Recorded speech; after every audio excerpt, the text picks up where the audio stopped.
Hello everyone, आज का video रहेगा हमारा प्रथम कोणीय प्रक्षेप का संकेत किस प्रकार से बनाए जाते हैं। इसमें हमारे पास दो प्रक्षेप होते हैं, एक तो प्रथम कोणीय प्रक्षेप और एक तृतीय कोणीय प्रक्षेप। तो इस वीडियो में मैं आपको दिखाऊंगा कि प्रथम कोणीय प्रक्षेप का संकेत किस प्रकार से बनाए। तो बिना किसी टाइम वेस्ट के हम अपना आज का वीडियो स्टार्ट करते हैं प्रथम कोणीय प्रक्षेप का संकेत बनाने का। जैसा कि आपके पास मैंने ऊपर हेडिंग डाल रखी है, प्रथम कोणीय प्रक्षेप का संकेत। तो ये बनाने के लिए आपको सबसे पहले एक तो प्रकार ले लेना है और एक स्केल ले लेना है। तो ये सिंबल किस प्रकार से बनता है, जैसे कि आपको यहाँ पर मैं थोड़ा सा एग्जांपल दे दूँ। एक तो छोटा सर्किल होता है, ठीक है, और एक उसके ऊपर बड़ा सर्किल होता है यानी कि वृत्त, और एक इस सर्किल से कुछ दूरी पर एक बड़ी लाइन होती है प्रथम कोणीय प्रक्षेप में, और कुछ दूरी पर एक छोटी लाइन होती है, और इनको इस प्रकार से मिला देते हैं, और एक डॉट डॉट लाइन से यानी सेंटर लाइन से इसको इस प्रकार से दर्शाया जाता है। तो इसकी क्या क्या डेफिनेशन होती है, इस रेखा की लंबाई क्या होगी, यानी कि सभी को आप इस वीडियो में देखने वाले हैं। तो चलो स्टार्ट करते हैं आज का ये वीडियो। तो सबसे पहले आपको प्रकार लेना है, ठीक है, और प्रकार को या तो 0.5 सेंटीमीटर और या फिर 1 सेंटीमीटर माप भर लेनी है, ठीक है। जैसे कि मैंने 1 सेंटीमीटर माप भर ली है। 1 सेंटीमीटर माप भरने के बाद आपको इस प्रकार से आपके ड्राइंग शीट पर इसको घुमा देना है, ठीक है। याद रहे दोस्तों, ये हम आज प्रथम कोणीय प्रक्षेप का सिंबल बना रहे हैं, इसके बाद तृतीय कोणीय प्रक्षेप का भी सिंबल बनाएंगे।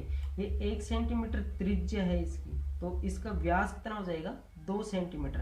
जैसे कि 1 सेंटीमीटर त्रिज्या ली है तो व्यास त्रिज्या का दुगना होता है। उसके बाद में 2 सेंटीमीटर माप भरेंगे प्रकार में, ठीक है। जितनी माप ये ली है उससे डबल माप बनी है। जैसे कि पहले मैंने 1 सेंटीमीटर लिया था, तो अब मैंने 2 सेंटीमीटर ले लूँगा, जैसा कि आप इस कैमरे में देख सकते हो। 2 सेंटीमीटर लेने के बाद इसी केंद्र पर रख के प्रकार के नोक को इसके चारों तरफ वृत्त बना देना है, ठीक है।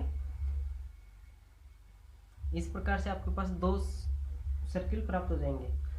अब यहाँ से जो ये वाली लाइन आएगी, इसके बीच की सर्किल के और इस बड़ी वाली लाइन के बीच की दूरी क्या रखनी है, तो वो ध्यान से देखिए कि यहाँ से छोटे वाले वृत्त का व्यास कितना, त्रिज्या कितनी है, त्रिज्या कितनी है 1 सेंटीमीटर। तो आपको यह बीच की दूरी 1 सेंटीमीटर से तो अधिक रखनी है, और बड़े वाले वृत्त की त्रिज्या कितनी है 2 सेंटीमीटर, और 2 सेंटीमीटर से कम रखनी है, यानी कि 1 सेंटीमीटर से 2 सेंटीमीटर के बीच लगभग यहाँ से लेके यहाँ तक कहीं पे भी आपको ये बड़ी वाली लाइन दर्शा देनी है, ठीक है। जैसे कि मैं यहाँ पे दर्शा देता हूँ, ठीक है, 2 सेंटीमीटर पे दर्शा दिया मैंने, ठीक है। हालांकि आप 2 सेंटीमीटर से कम में या ज़्यादा भी कर सकते हो, यानी कि 2 सेंटीमीटर से आपको आगे नहीं बढ़ना है और 1 सेंटीमीटर से पीछे नहीं बढ़ना है। मतलब इन 1 सेंटीमीटर और 2 सेंटीमीटर के बीच में कहीं पे भी आपको ये रेखा खींचनी है। उसके बाद में जितनी ये वाली रेखा आपने खींची है, कितनी खींची है 4 सेंटीमीटर, इस रेखा से 4 सेंटीमीटर दूर, लगभग यहाँ पे 4 सेंटीमीटर दूर जितनी ये वाली रेखा है, इस रेखा की लंबाई के बराबर यहाँ पे छोटी वाली रेखा खींचनी है। कितनी खींचनी है 2 सेंटीमीटर, यानी 1 सेंटीमीटर ऊपर और 1 सेंटीमीटर नीचे, ठीक है, मैंने खींच लिया। अब ये वाली रेखा इस छोटे वाले वृत्त के व्यास के बराबर हो जाएगी, ठीक है, और बड़ी वाली रेखा बड़े वाले वृत्त के व्यास के बराबर हो जाएगी, और इनको तिरछा मिला देना है, इनके सिरों को, ठीक है। मैंने इस प्रकार से मिला दिया है। दोस्तों, इसको बनाना आसान है। एक बार जैसे कि कुछ परेशानी आपको आ सकती है, लेकिन जैसे ही आप प्रैक्टिस करोगे तो 1% परेशानी आने वाली नहीं है। अब इसके बीच में से एक सेंटर लाइन गुजारनी है, तो सेंटर लाइन किस प्रकार से गुजारेंगे, यानी कि 6:1 या 4:1 के अनुपात में सेंटर लाइन गुजारनी है। यानी कि एक रेखा बड़ी होगी, उसकी लंबाई 6 mm या 4 mm होनी चाहिए। फिर उसके बाद में छोटी लाइन तो लगभग 1 mm, तो 1 mm में डैश यानी पॉइंट आ जाएगा। फिर बड़ी लाइन, फिर छोटी लाइन, इस प्रकार से आपको सेंटर लाइन गुजारनी है, ठीक है। याद रहे कि इसकी माप है 6 mm से अधिक नहीं होनी चाहिए और 4 mm से कम नहीं होनी चाहिए। 6 mm और 4 mm के बीच में 5 mm आप ले सकते हैं। उसी प्रकार से ऊर्ध्वाधर भी आपको सेंटर लाइन गुजारनी है। ठीक है, इस प्रकार से मैंने गुजार दिया है। ठीक है, सेंटर लाइन। ठीक है, अब ये अपना फर्स्ट एंगल का सिंबल बनके तैयार हो गया।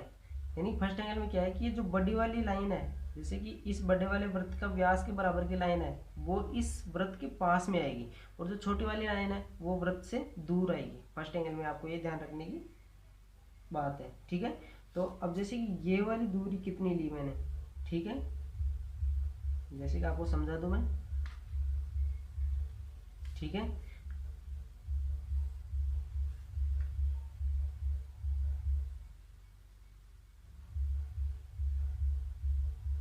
ये वाली दूरी मान लीजिए कि मैंने डी ली है। ठीक है, डी, तो इस वाली दूरी छोटी वाली लाइन की लंबाई कितनी हो जाएगी, यानी उस बड़ी वाली लाइन की लंबाई की आधी हो जाएगी। ठीक है, किस प्रकार से हो जाएगी,